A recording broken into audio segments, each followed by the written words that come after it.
വഴിയിൽ തന്നെ നമ്മൾ ഉറച്ചു നിൽക്കണം. ഒരു നബിയും അല്ലാഹുവോടല്ലാതെ തേടിയിട്ടില്ല, ഒരു പ്രവാചകനും റബ്ബിനെ അല്ലാതെ വിളിച്ചു പ്രാർത്ഥിച്ചിട്ടില്ല. അതേ പ്രയാസങ്ങൾ വന്നപ്പോ, ബുദ്ധിമുട്ടുകൾ വന്നപ്പോ, വളരെയേറെ മനസ്സ് നൊന്തപ്പോഴും ഒരൊറ്റ പ്രവാചകൻ പോലും റബ്ബിനോടല്ലാതെ വിളിച്ച് തേടിയിട്ടില്ല. വിശുദ്ധ ഖുർആനിൽ കേൾക്കുന്നില്ലേ, കാഫ് ഹാ യാ ഐൻ സ്വാദ് ദിക്റു റഹ്മതി റബ്ബിക അബ്ദഹു സകരിയ്യ ഇദ് നാദാ റബ്ബഹു നിദാഅൻ ഖഫിയ്യ قال رب إني وهن العظم مني واشتعل الرأس شيبا ولم أكن بدعائك رب شقيا وإني خفت الموالي من ورائي وكانت امرأتي عاقرا فهب لي من لدنك وليا يرثني ويرث من آل يعقوب واجعله رب رضيا. മഹാനായ സക്കരിയ നബി അലൈഹിസ്സലാമിന്റെ ചരിത്രം. അതേ സക്കരിയ നബി അലൈഹിസ്സലാത്തു വസ്സലാം എന്തു ചെയ്യുന്നു? ജീവിതത്തിൽ അതാ കല്യാണം കഴിഞ്ഞു. കല്യാണം കഴിഞ്ഞിട്ടതാ ദമ്പതികൾക്ക് ഏറ്റവും വലിയ ആശ എന്തായിരിക്കും? ഒരു കുഞ്ഞിക്കാല് കാണാനുള്ള മോഹം. അതില്ലാത്ത ദമ്പതിമാരുണ്ടാകുമോ? അതേ സക്കരിയ അലൈഹിസ്സലാമിന്റെ മനസ്സിലും ആഗ്രഹം.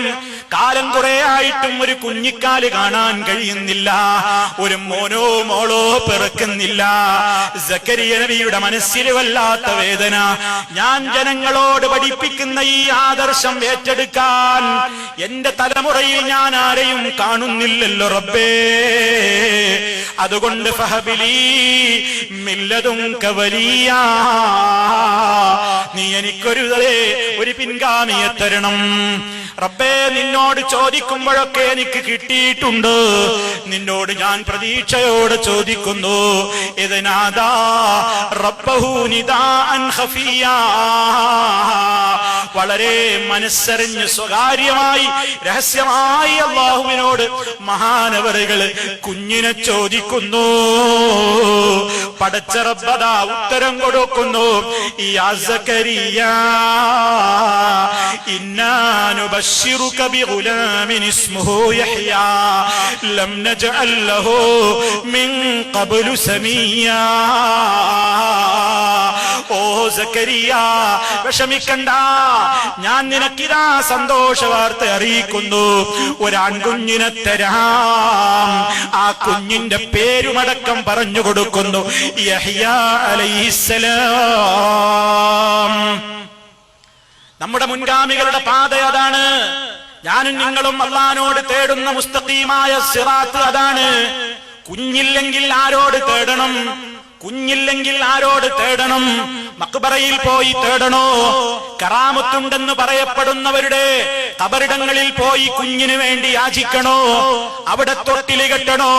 അവിടെ കുഞ്ഞിന്റെ രൂപം നേർച്ച കൊടുക്കണോ? എന്താണ് വേണ്ടത് കുഞ്ഞില്ലെങ്കിൽ? അതാണ് നമ്മുടെ നേതാവ് സക്കരിയ അലൈഹിസ്സലാം കാണിച്ചു തരുന്നത്. അതേ ഇബ്രാഹിം അലൈഹിസ്സലാമും അതുപോലെ തന്നെ കുഞ്ഞില്ലാതെ വിഷമിച്ച പ്രവാചകനല്ലേ. റബ്ബി ഹബിലി, റബ്ബേ നീ എനിക്ക് ഓശാരമായി തരണം, നീ എനിക്ക് പ്രദാനം ചെയ്യണേ. മില്ലതുക ദുരിയതൻ തയ്യിബ, നല്ലവരായ വിശിഷ്ടങ്ങളായ മക്കളെ തരണേ. സക്കരിയ നബിയും പ്രാർത്ഥിച്ചില്ലേ? ഇബ്രാഹിം നബി അലൈഹിസ്സലാമും പ്രാർത്ഥിച്ചില്ലേ?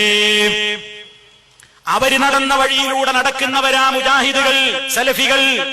അതേ അവസരത്തിൽ ഞങ്ങളാണ് ശരിയായ സുന്നത്ത് ജമാഅത്തിന്റെ ആളുകളെന്ന് പറയുന്ന ആളുകളോ കുഞ്ഞില്ലെങ്കിൽ എന്താ ചെയ്യുന്നത്?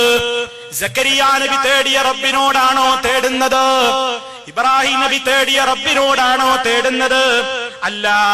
ഇതാ ഇന്നലെ ഇറങ്ങിയ പത്രം കണ്ടില്ലേ? 2013 മാർച്ച് 30 ശനിയാഴ്ച ഇറങ്ങിയിട്ടുള്ള ഉത്തരദേശം ഡെയിലി എന്ന് പറയുന്ന പത്രത്തിൽ നിന്ന് ഒരു മക്ബറയെ കുറിച്ച് അതേ കൊടുത്തിട്ടുള്ള ഒരു പ്രത്യേകമായ ഫീച്ചർ ഉണ്ട്, സപ്ലിമെന്റ് ഉണ്ട്. ഒരു മഖാം ഉറൂസ. ആ മഖാം ഉംറാ മുറൂസിനെ പറ്റി ഇതിൽ പറയുന്നത് കേട്ടോ. ഇവിടേക്കതാ ചക്കരച്ചോറ് നേർച്ചയാക്കും. ഇവിടേക്കുള്ള നേർച്ച എന്താണ്? ചക്കരച്ചോറാണ്. അതുപോലെ തന്നെ ആഴ്ചതോറും കോഴിയെ നേർച്ചയാക്കും. മുസ്ലിമേ പറയൂ, ഇസ്ലാമിൽ എവിടെയാ ഒരു മക്ബറയിലേക്ക് കോഴിനെ നേരൽ, ഒരു മക്ബറയിലേക്ക് ചോറ് നേരൽ എവിടെയാ ഉള്ളത്? മുജാഹിദേ, നീ പഴച്ചവനാണെന്ന് പറയുന്നതിന്റെ മുമ്പ് ജനങ്ങളെ ഒന്ന് മനസ്സിരുത്തിക്കൊണ്ട്, ഒന്ന് നെഞ്ചത്ത് കൈവച്ചുകൊണ്ട് ആലോചിക്കൂ. നമ്മൾ ചെയ്യുന്നതൊക്കെ ശരിയാണോ? മുസ്തഖീമായ റൂട്ടിലൂടെയാണോ നമ്മൾ പോകുന്നത്? അതെ, നബി സല്ലല്ലാഹു അലൈഹി വസല്ലമിന്റെ കാലത്തോ ശേഷമുള്ള അതാ സ്വഹാബിമാരുടെ കാലത്തോ ഏത് ജാറത്തിലേക്ക്, ഏത് ഖബറിലേക്കാണ് അവർ നേർച്ച നേർന്നത്? ഏത് ഖബറിലേക്കാണ് ചോറ് വെച്ച് കൊണ്ടുപോയത്? ഏത് ഖബറിലേക്കാണ് കോഴിയെ കൊണ്ടുപോയത്? ഏത് ഖബറിലേക്കാണ് ആടിനെ നേർച്ചയാക്കിയത്? ഒരിക്കലും ചെയ്തിട്ടില്ല. ഞാനും നിങ്ങളും അല്ലാഹുവിനോട് ചോദിക്കുന്നത്, അല്ലാഹ് അവരുടെ റൂട്ടിൽ നീ ഞങ്ങളെ ചേർക്കണേ എന്നല്ലേ. മറിച്ച് എന്താ ഇവിടെ പറയുന്നത്? കുട്ടികളില്ലാത്തവർ, കേട്ടോ, കുട്ടികളില്ലാത്തവർ ഇവിടത്തേക്ക് തൊട്ടിലും കുഞ്ഞും നേർച്ച വെക്കാറുണ്ട്.